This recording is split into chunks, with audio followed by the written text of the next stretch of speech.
Okay, so generally planning requires certain abstract statements, okay, and those abstract statements are done by those who are part of the strategic team or senior management team of an organization. So the senior management or the board and the senior management develops value statements, vision statements and mission statements for an organization, okay.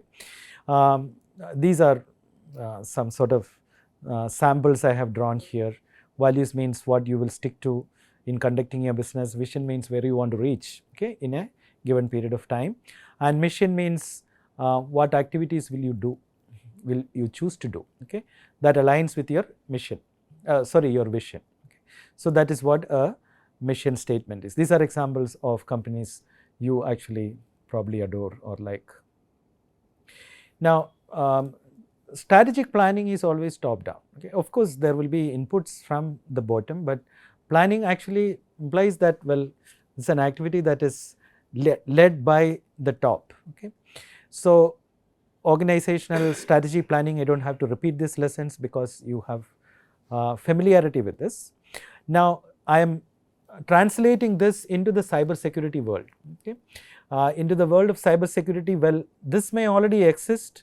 The purpose of proper cybersecurity management planning is to ensure that alongside this, the organization is able to plan, the security organization is able to plan for cybersecurity management, okay, in line with the priorities, strategic priorities of the organization.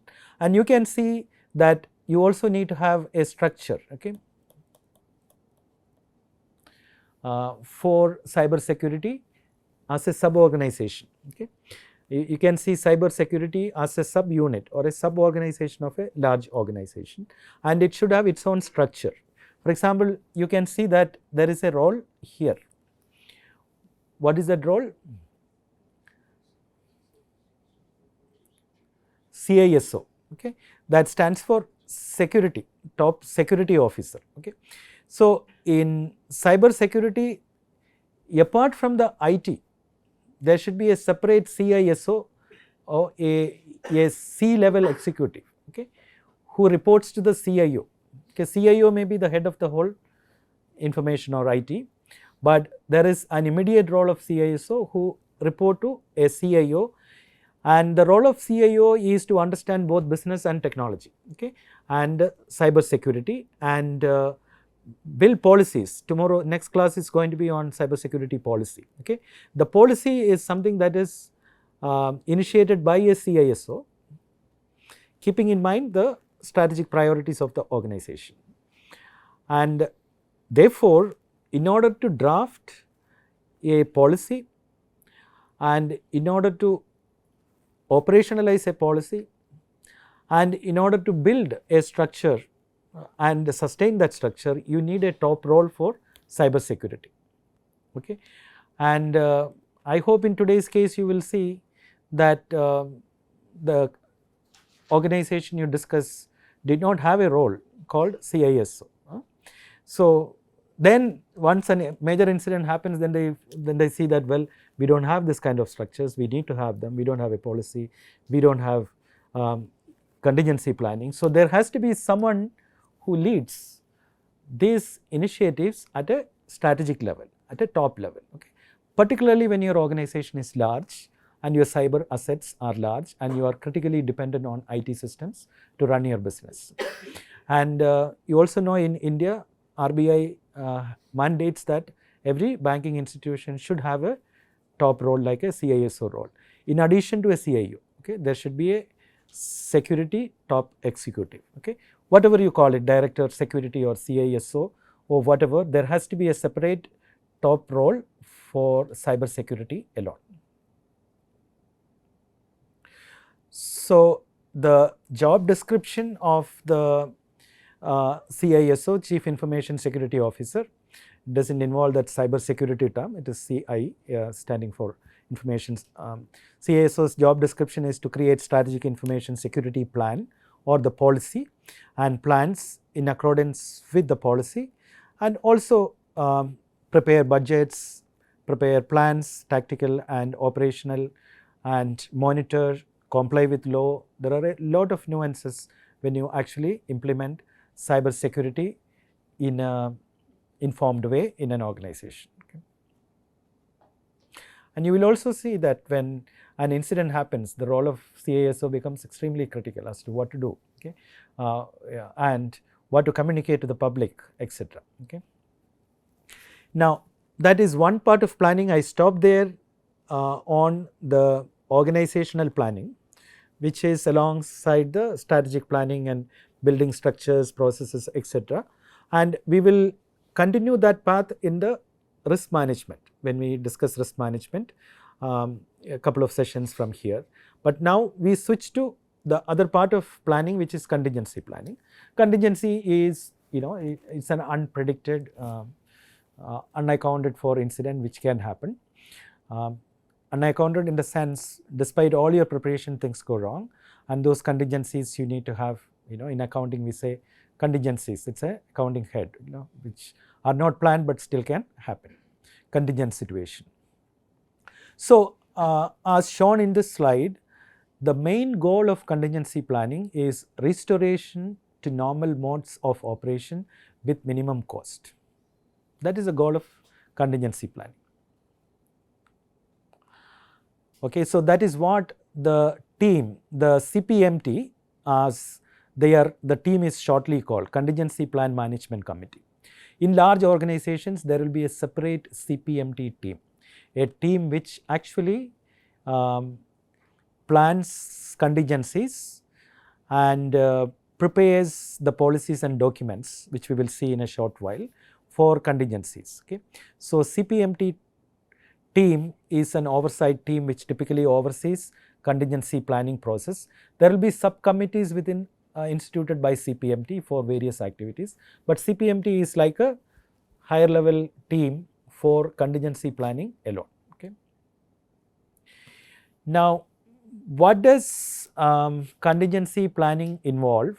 We have seen this: incident response, disaster recovery, business continuity. This is in terms of impact, okay, how severe, okay, and impact is in terms of money. Okay. So, as far as possible, everything should be quantified and converted to values which are measurable in currency units. Okay. Then it becomes easy in other than qualitative descriptions. So, contingency planning essentially helps you classify incidents into one of the three, and contingency planning is monitored by CPMT. We also already have seen that. But what is missing in this diagram, which is again drawn from your textbook, is an activity known as business impact analysis. It is assumed that BIA is contained within contingency planning. That is why that block is not separately shown, but it is important to understand this. Okay. The business impact analysis, or BIA, is the most important assessment a contingency planning committee or a CPMT initiates. Okay. That requires the committee to look at the severity of various attacks, and if that happens, what would be the business impact on various business processes. Okay. Now, when we analyze risk management, the other planning, basically protective, you will see that the unit of analysis will be assets. You start with assets, okay, and if an asset is attacked, what will be the impact? Okay, that is how you do the evaluation process. Whereas in contingency planning, your unit is business process. Okay, you analyze at the level of business process. For example, if the order fulfillment system doesn't work or it is hacked, what is the loss? So that is a process which is attacked or a process which is stalled, and there is an impact for that. So the unit that you choose to analyze in the case of contingency planning is the business processes, okay? And the impact of incidents on business processes is what you analyze. And I will give some examples, and this is available in your textbook also. Now, we will come to more specifics here, the business processes and recovery criticality, okay? So, I said contingency planning specifically looks at business processes, and then they try to estimate impact in terms of time. Time is money, right? The time for which if a business process goes down or there is a downtime, what is the financial impact? That is what they look at. Now, in order to do that, they arrive at certain timelines, okay? And there are 4 standard time related parameters in BIA process, business impact analysis. They are maximum tolerable downtime or MTD, recovery time objective or RTO, third work recovery time or WRT, and fourth is recovery point objective or RPO. I will try to put this into a diagram so that you will better understand this, but here I have given you definitions of that, okay?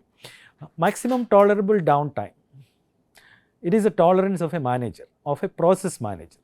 Suppose there is an order fulfillment system which is an application, and suppose that application stops to function, okay? Well, you ask the manager who is the process owner, somebody is responsible for that particular process, okay? Not a technical guy who operates that business, okay? And that person has to tell us or tell the BIA team how much time is tolerable, how much downtime is tolerable without having substantial impact on business, okay? Well, somebody would say, well, 1 hour downtime is fine, we can manage. Now, of course, the process guy is the person who understands business. There is some reason why, there is some rationale. But ideally, you would expect, if you ask that question, if you are a BIA committee member and you go to a process owner and ask how much you would allow your process to be down. If you ask me the question, the answer is not downtime. We are working with critical systems, I know what our customers will switch to competitors. We can't allow any downtime, 0 downtime. That should be the MTD. And what alternate question would the BIA guy would ask? We can expect to ask. 0 can be the ideal, and that is what you should say, but there is a problem with 0. How do you make the process guy think?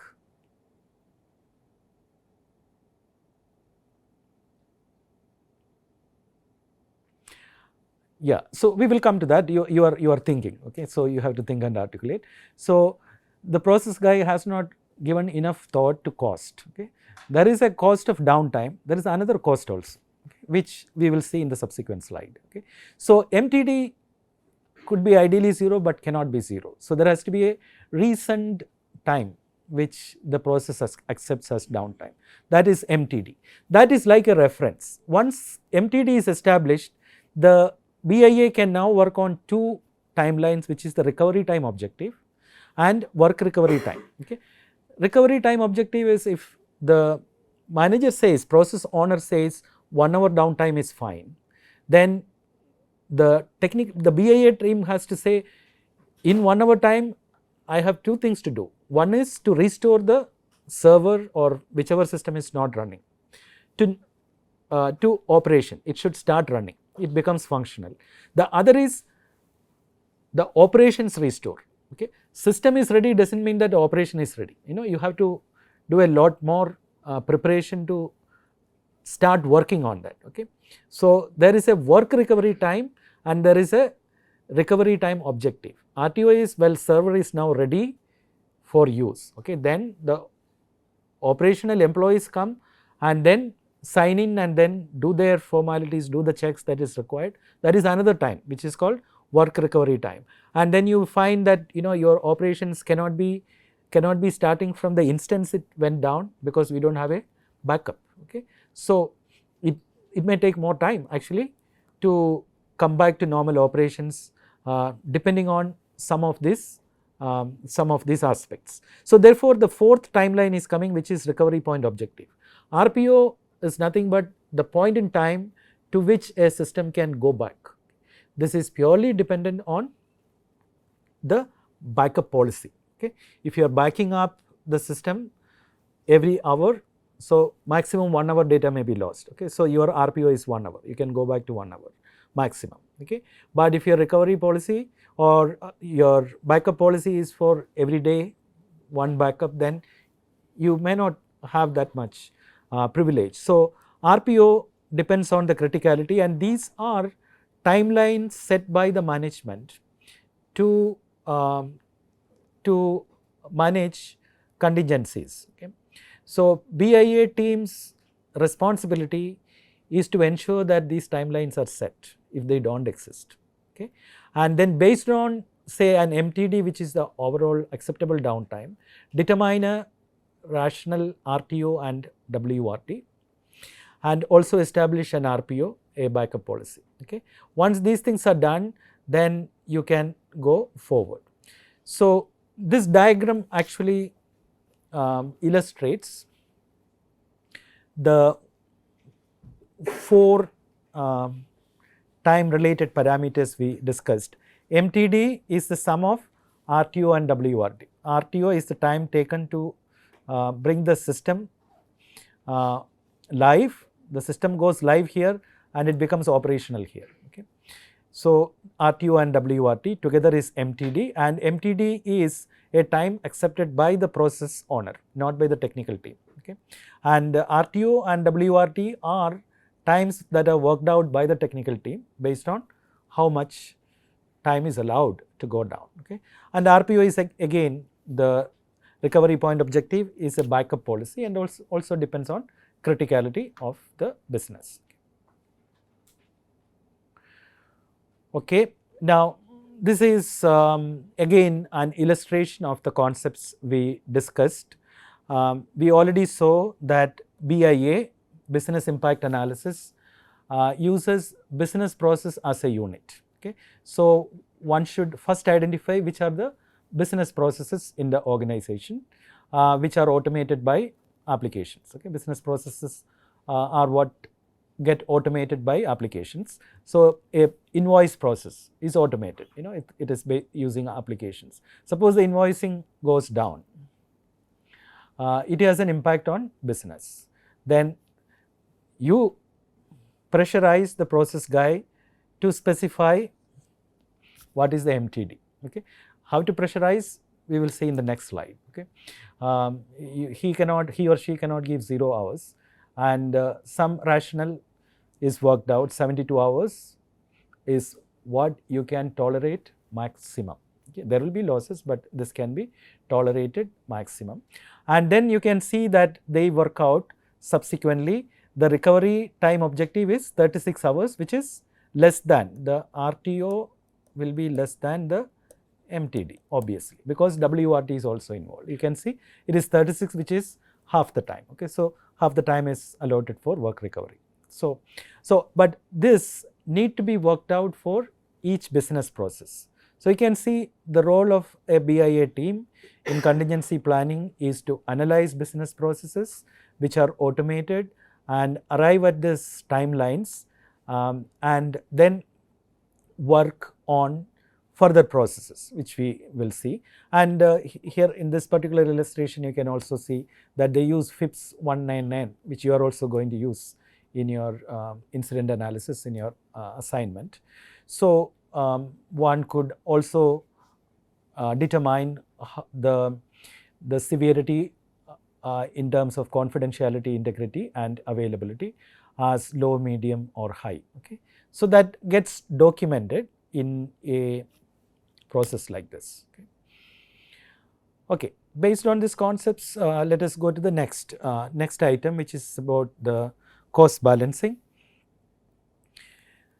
So, by now we are clear that contingency planning involves business processes, and contingency planning involves time, which is downtime. And downtime means cost. But here in this chart we are saying downtime is not the only cost. Recovery also is a cost. If you have to restore business processes which is disrupted back to operations, again the cost of recovery is a function of time. If you say 1 hour is what you can tolerate, BAA team can say yes 1 hour, but the cost of recovery can be very high. You may have to have a hot site always ready or a warm site ready. Okay, there has to be a parallel system for which investment has to be made. Okay, we call it redundancy. Okay, to make the system available, you need to have redundancy.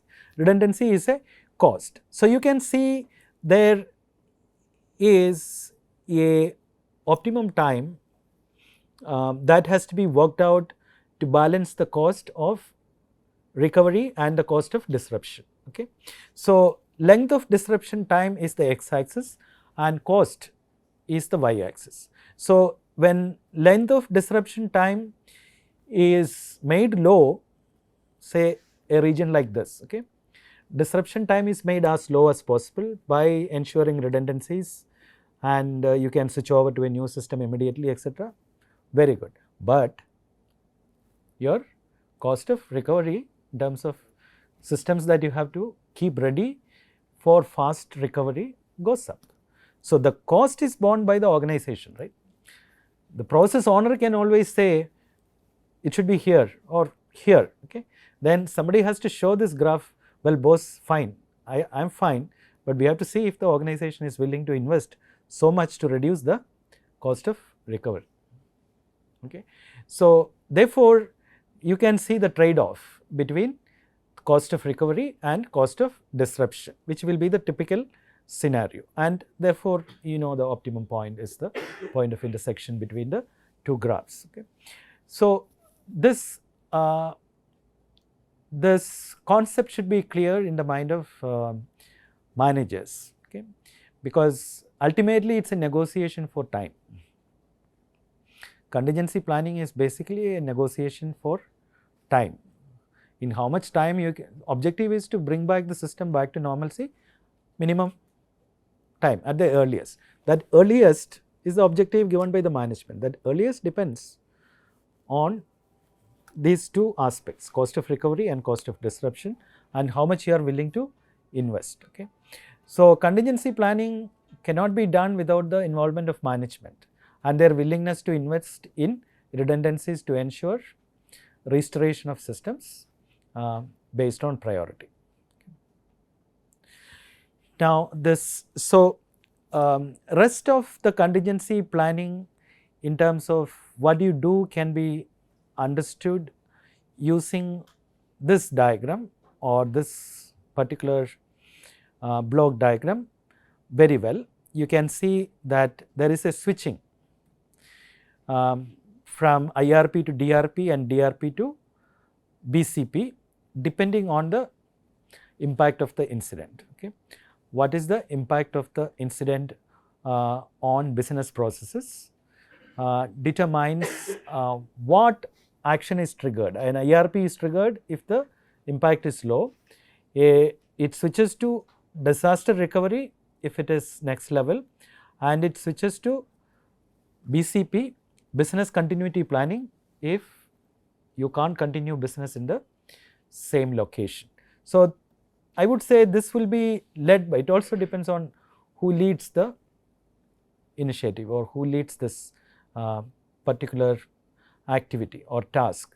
This will be typically the CEO, because you are shifting, you are moving from one place to the other. Okay, this can be by the CIO. There is a major incident, but your contingency planning says that this can restore to normalcy within a few hours. Okay, so you have an estimate of that. It is not that you have to switch to another place. Okay, and this can be done by tech. Okay, it is a small incident. So the impact determines whether it is an incident or a disaster, or a BCP.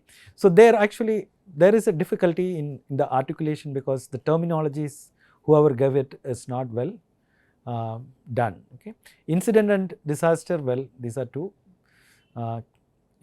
it characterizes the incident, but BCP is the process. Okay. So you can only say business continuity is a total disaster, okay, sort of thing, okay, highest disaster.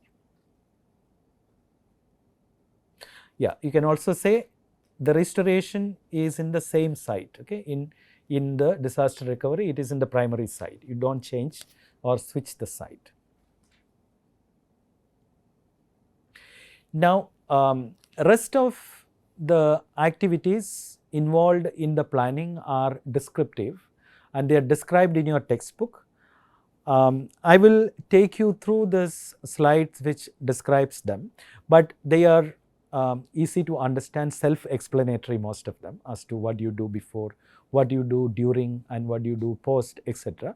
So for familiarity I would take you through these slides, and what is incident response plan and what is incident response as to what you do and how you do is the plan. And we have already seen that it is a reactive measure, fine. And IRP has 3 phases, as I said, before the incident, during the incident and after the incident. For example, during the incident, what is the protocol? Post incident, you need to document the incident as to what happened, okay, and there has to be a structured documentation of any incident that happens, okay. So these, in a organization which follows the CP, should follow these protocols or these rules in cybersecurity management. So all this should be available, the plan should be available prior if the IRP has to be implemented. And during the incident, of course, you have a procedure. For example, if it is identified as something that requires shifting the site, the BCP comes into picture and the BCP follows a process, okay, and that is the BCP documentation or BCP binder, and who should be contacted, etc., are all well described in that document. And after the incident, of course, you document and then move on, having restored the system. And there is also the question of how do you actually detect incidents, okay.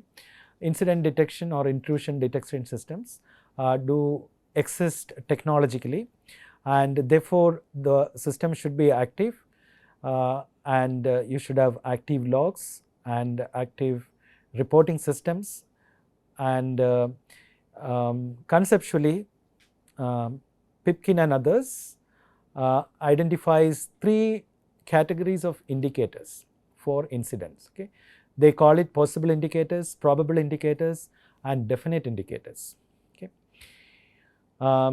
Maybe the incident that we are discussing in iPremier is throwing some light, okay, as to some things can be an indication of a higher disaster that is going to happen, okay. So they are probably indicating something worse, the future can be worse than what it is now, okay. So there are indicators of these categories which requires expertise and experience to use, okay, and some of them are actually described here, okay. Change to logs, for example, is a definite indicator of something is going wrong.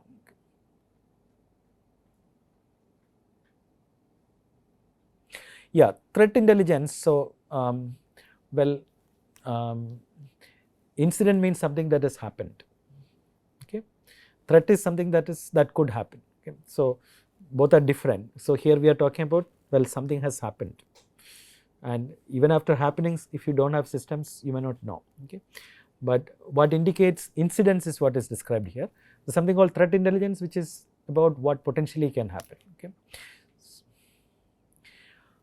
Okay, incident response, well, described here as to how you respond, and you should have people, process, technology essentially to respond to situations like the alert rooster, alert message, and so on, how you communicate it to people once an incident happens, etc.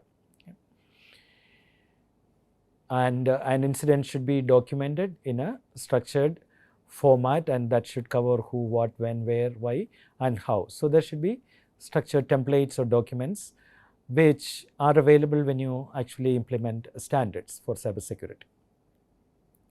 Well, here is an example of an incident response plan by Carnegie Mellon, and the idea here is to help you appreciate how detailed it is. Okay? An ARP document can be very detailed, getting into definitions, of course intro definitions, roles and responsibilities, methodologies, different phases in incident response, and guidelines for the incident response processes. So these activities are documented in a very detailed way in leading organizations. Also, there should be clear documentation as to when an incident becomes a disaster and when a disaster becomes a BCP category.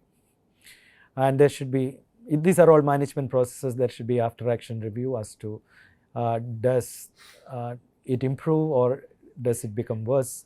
So, and this point is very important. Okay, we come to this important point, which is law enforcement involvement. In the case that we discussed in the last class, there was again lack of clarity as to should it be informed to the government, or can we contain this within the organization. And that clarity should be there with the organization, or how to decide. And when we discuss regulations, particularly of the kind GDPR, which is prevalent in the EU countries, by regulation it is required that an incident be reported. It should be reported to the government. You can't hide it under the carpet. It is against law. Okay? So you don't have a choice, but you can make a case by suggesting that this was not known or why it was not disclosed. There has to be a clear case. Otherwise, the law requires that, GDPR requires in 72 hours a cyber incident should be reported, or 3 days. In 3 days, the report should be given. Okay? So therefore, there has to be sufficient knowledge for a cyber security management organization to determine reporting to government, okay, and reporting to public. Okay? And law would require that. Okay? So that aspect is also important. And disaster recovery, as the name indicates, is based on the severity, and this is major incident.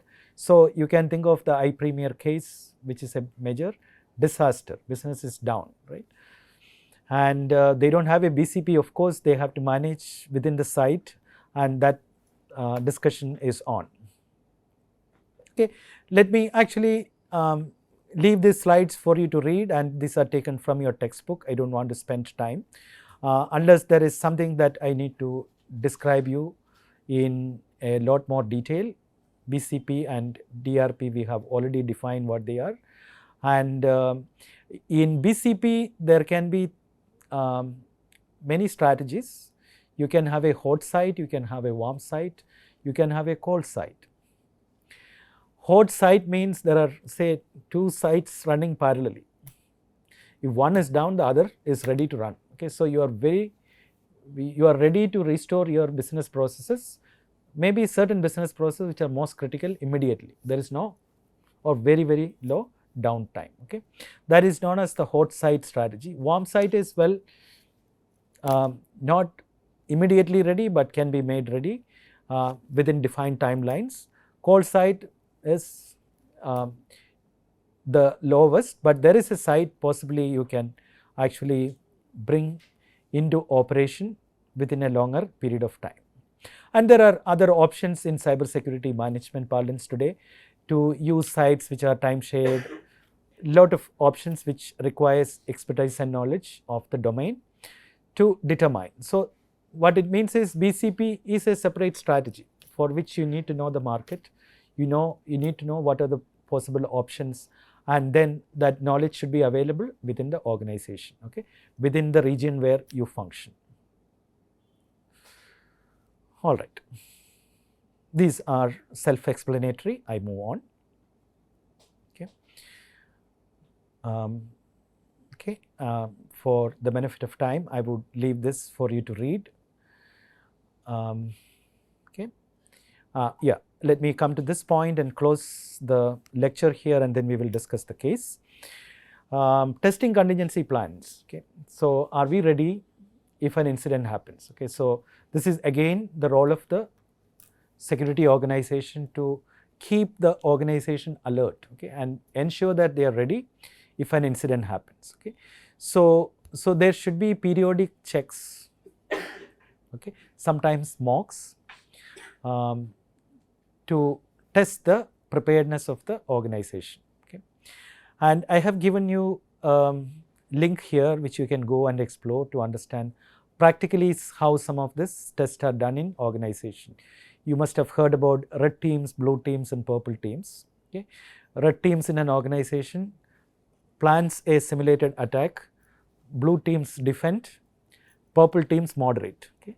So how the attack could have been better, or how the defense could have been better. So they learn lessons from it and then go further on. So this is a sort of testing process through emulating potential incidents. Okay. And I had a practicing cybersecurity manager who came and did a drill like this for the students. We'll see if that is possible this time. Okay. So these are the practical ways of continuing to ensure that contingency planning is done and it is active and healthy to face up an attack or an incident if it happens. Okay. Do you have any questions? Or for at this time, I would suggest we switch to the case. So I would have the next team to come and present and discuss the case, I Premier B and C. Thank you.